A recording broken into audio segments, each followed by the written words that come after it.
Hello everyone, welcome back to another episode of our entitled people.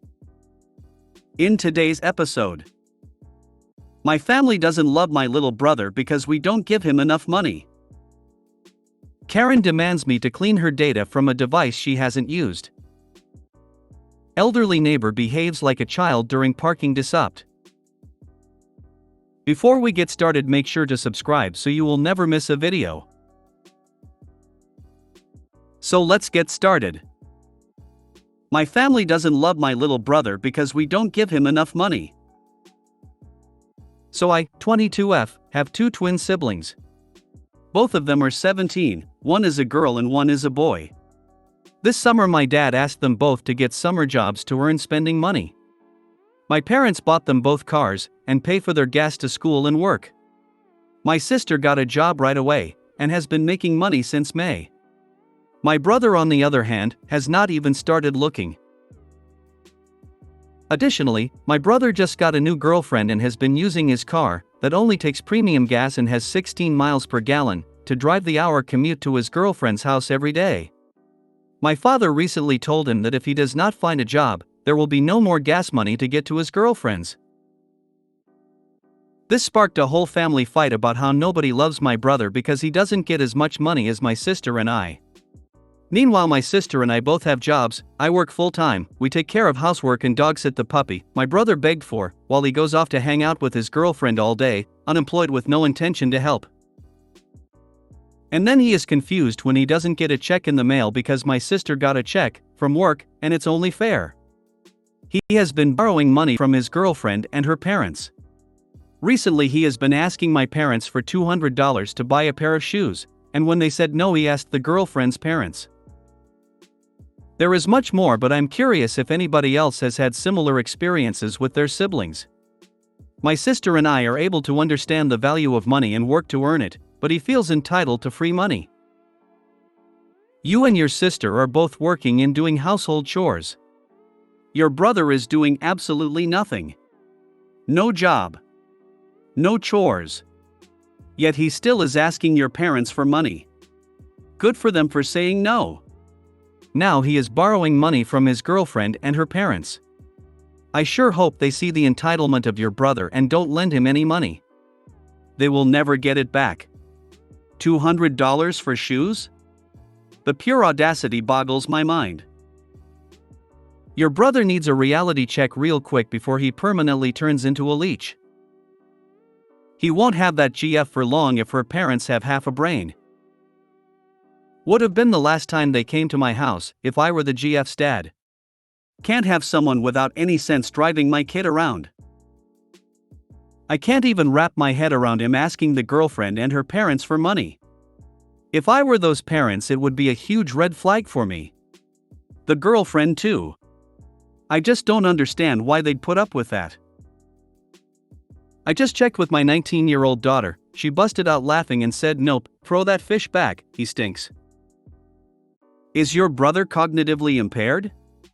Or just a narcissistic entitled brat? Does he understand that your sister gets a paycheck, not just a donation from the universe? Sounds like your parents have been more than generous. Family therapy and some sort of meet the real world plan might be necessary. In your parents' place, I'd also have a talk with the girlfriend's parents and explain the reason he gets no more money from them. Karen demands me to clean her data from a device she hasn't used. I recently sold a used notebook on eBay Classifieds, similar to Craigslist. It was a pretty old Acer notebook I used during uni and had 8 years on its back. It's still perfectly fine to consume media on or just use it for personal work. I even replaced the battery, so it would actually hold a charge for more than 30 minutes and replaced the HDD with an SSD so it boots fast enough to be usable. The ad was very clear in the fact that it is used and does not come with a Windows key, since I always used Linux on it. So I installed a fresh copy of Linux Mint on it and also noted that fact in the ad. I got a few messages with people wanting it for less than the new battery was worth, so I was delighted to get a message from a lady that needed a notebook for browsing and maybe doing some spreadsheet/text work. I told her that I would install LibreOffice for her, which is fine for most use cases, and then send it over as soon as I received payment. She paid and I sent it. After 2 weeks she messaged me that it doesn't turn on and wanted a refund. I told her to send it back and I would refund her the money. After receiving it, it would turn on easily and would give me a Win7 login screen with her account. I texted her that it works and has been used by her, so I will send it back again for reimbursement for the shipping. She demanded I delete her data and refund me. So I circumvented the login screen and took a look at her stuff. She had vacation pictures on there.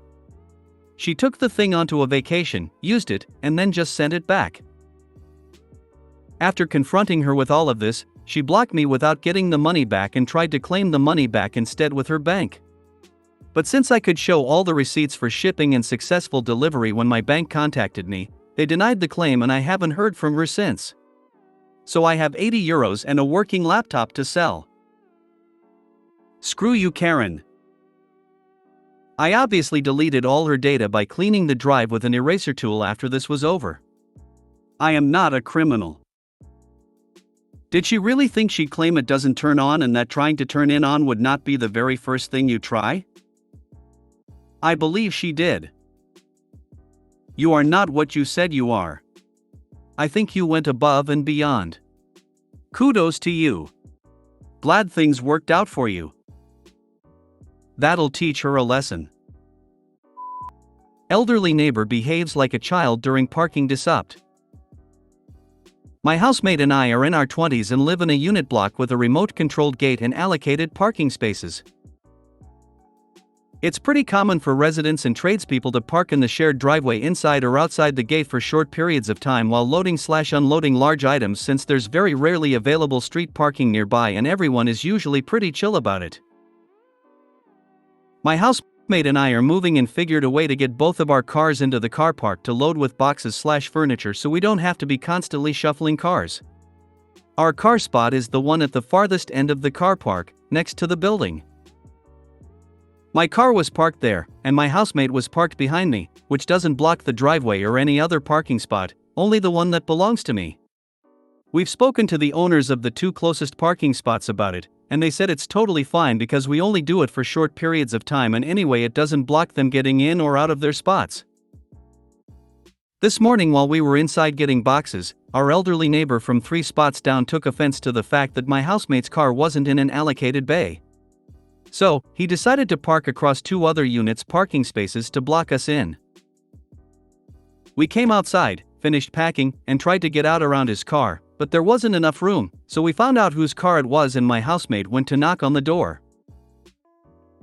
First, he refused to open his door to speak to her, so my housemate, who was deaf, came to get me because she couldn't hear what he was saying with the door between them, but she could hear that he was yelling and she wasn't comfortable.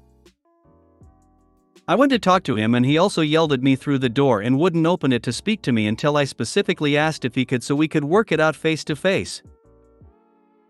Then he initially refused to move his car, and kept saying he was going to call the police and have us fined, despite the fact that he was also parked illegally. I pointed that out and he told me it was different for him because he's an owner. His daughter/granddaughter had to come out and convince him to just move his car into his unobstructed car spot so my housemate could leave. He finally came outside and started pointing at the no visitor parking signs. I apologized and told him that we do live there, and we are moving out, hence why we needed to have both cars there, to pack. He refused to believe me.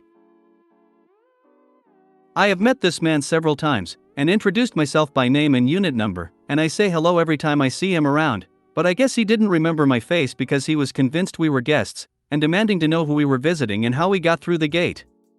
I said we used our gate remote. He kept talking over me and asking where we'd gotten a gate remote and who had given to us. I said, the real estate, because we live here, and asked if he would like to come to our unit and see all the moving boxes inside to prove that we were who we said we were, and he just walked off. He finally got in his car and moved it into his parking spot, and my housemate left in her car, and I waited for him to finish very, very slowly parking so I could apologize again and thank him for working it out. While I was waiting, his daughter/granddaughter came outside and apologized to me for his behavior, and I explained why we're parked like that and she was really nice and understanding. When he finally finished parking, I went up to him, said thank you and sorry, it won't happen again. He blew straight past me and didn't acknowledge that I was standing there speaking to him at all. It really felt like the way a little kid storms off after losing an argument, and I was pretty shocked to have a fully grown adult behave so rudely when I was being polite and thanking him, even though he was the only problem in the situation.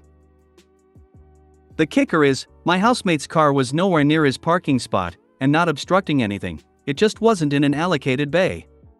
His car, however, was blocking the driveway, 2 of the neighbor's car parking spots, and at least 4 cars, but since he's an owner and we're just lowly renters, he fully believed we were the ones in the wrong.